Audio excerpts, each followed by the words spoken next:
Today's video was supposed to be about these lights right here, but the light housings that I ordered several months ago are still not here. So I had to order new ones. Hopefully those will be here next week. So that means that we get to move on to the Supra lights. We're gonna take the lens off of this V-Land set of lights and swap it over to the OEM set of lights. Just like the OEM lights, these are plastic welded, so they are going to have to be cut off and swapped over. This is the first time I am opening these, so you're just gonna see me learn the process along the way. I have opened the OEM ones, I haven't opened these, and I haven't swapped this exact lens over before. So all of this is gonna be brand new. That's why I'm not starting with my normal, here's the tools that you're gonna need, because I don't know yet. Okay, so let's just go ahead and get these cut open. Like I said, I am going to do the cut right at the plastic weld line all the way around and just see what it looks like after that.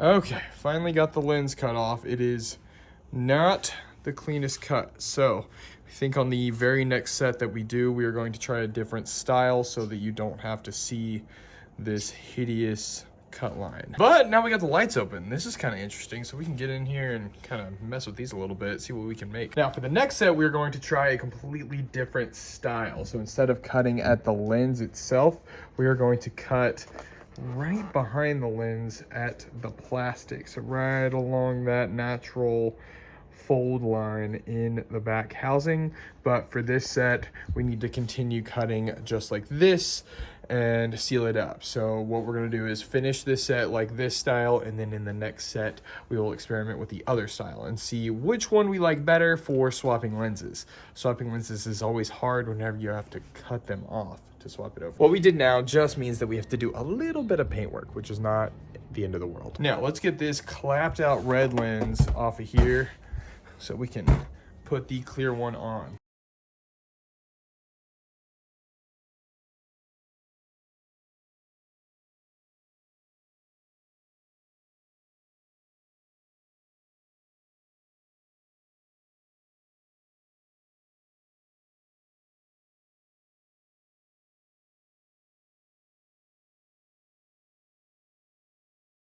Okay, the red lens is completely off. Now we've got the clear slash smoked lens going on, and it is pretty decent fit. To put this new lens on, I'm gonna use a combination of several things, starting with some tape just to kind of mock it up and hold it in place.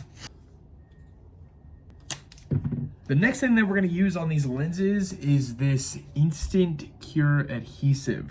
I'm gonna do this, and then I'm gonna do the goop, and then after the goop is when we're gonna do the silicone and make everything waterproof. I'm gonna do this because this cures really quickly, and we're able to knock out goop quicker. We're able to get the silicone done quicker as well. But I like to have a combination of both, just in case one decides to fail, got the other one as a backup. So the way that this works is that you spray this on first, and then you have a few seconds to get this on and in place. So you go ahead, take the lid off,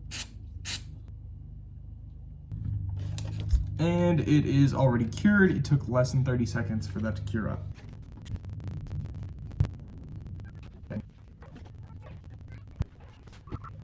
And now we're gonna do a few dots of the shoe goo all around the taillight.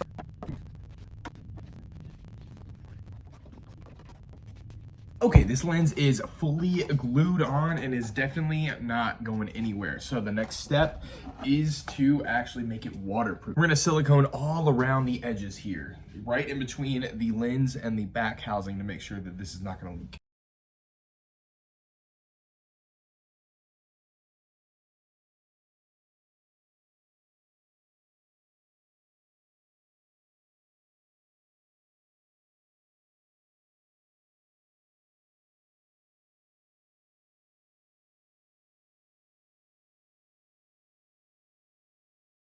Okay, the light is all sealed up. Now we are going to mask this off and spray this with a very thin line of paint because this is not acceptable. We're gonna need to cover all of this up. Thankfully, we don't have to do the top. You can't really see the cut line on the top just because of where it's at. But this front side here, since you can see it through the lens, we gotta paint that. Painting is boring, so I'm probably not gonna show it. There we go. These lights are all painted up, and it's kind of even hard to tell here on camera. Maybe in a few spots you can tell. But yeah, this turned out really good. I actually really like the look of this. I wish that the lens was clear, properly clear, but unfortunately they don't sell that for the Supra. So these are looking really good though. Definitely gonna have to take some new pictures and update the pictures on the website since we can't get any proper clear lenses anymore. But this is definitely a step in the right direction. And maybe we can mess around with these and get a different product going here pretty soon. Now that the project is all done, I know exactly which tools we use. So now I can tell you exactly what tools to use if you wanted to do this yourself. Real quick note, so on these, we cut it at the lens, like I said. And I'm going to experiment by cutting the back housing. But one thing that I'm not 100% sure about is the inner housing in here. You can see how the inner housing is not touched at all because we didn't cut it. But my other method is to cut the inner housing. In that case, you would actually be able to see it and there's no real way to hide it.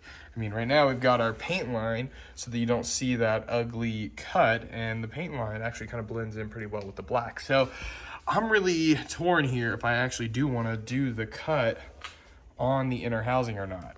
Let me know which way y'all would go. Back to the tools at hand. So first thing we're going to need is a set of OEM Supra taillights. Next up is a set of V-Land taillights. Obviously the smoked lens on this is now on the OEM lens. Unfortunately, these are purely sacrificial. The back housings on these are no longer any good. Next up is an ultrasonic cutter or some sort of cutting tool that is going to be used to cut the lights open. We personally like to use the ultrasonic cutter because look at how thin that blade is, and it's not that messy. But if you don't have the money for a $500 cutting tool that you're going to use basically one time, you can just use a Dremel. We've cut hundreds of lights with the Dremel. It does a good job. It's just a fatter cut and it's way more messy. Highly recommend that you cut outside if you're going to use a Dremel. Once you have cut the lights open, you've swapped the lenses over, it's time to actually glue them down. So I personally use this on every single project. We only use this if we really want it to hold in place while we're putting this on. What I mean is this is the quick adhesive stuff and it works really well to dry really fast, but I wouldn't say it's a permanent solution. That's just there so that we can hold it in place while this takes its 24 hours to cure up. So if you only had the budget for one, go with that one. Once everything is actually cured up, you can use some black silicone. We like to use the silicone 2. That is gonna make it waterproof. Next up is paint work. So if you need to do some paint work, you can just use whatever paint method you like. We also have used professional painters in the past, even for that little thin line.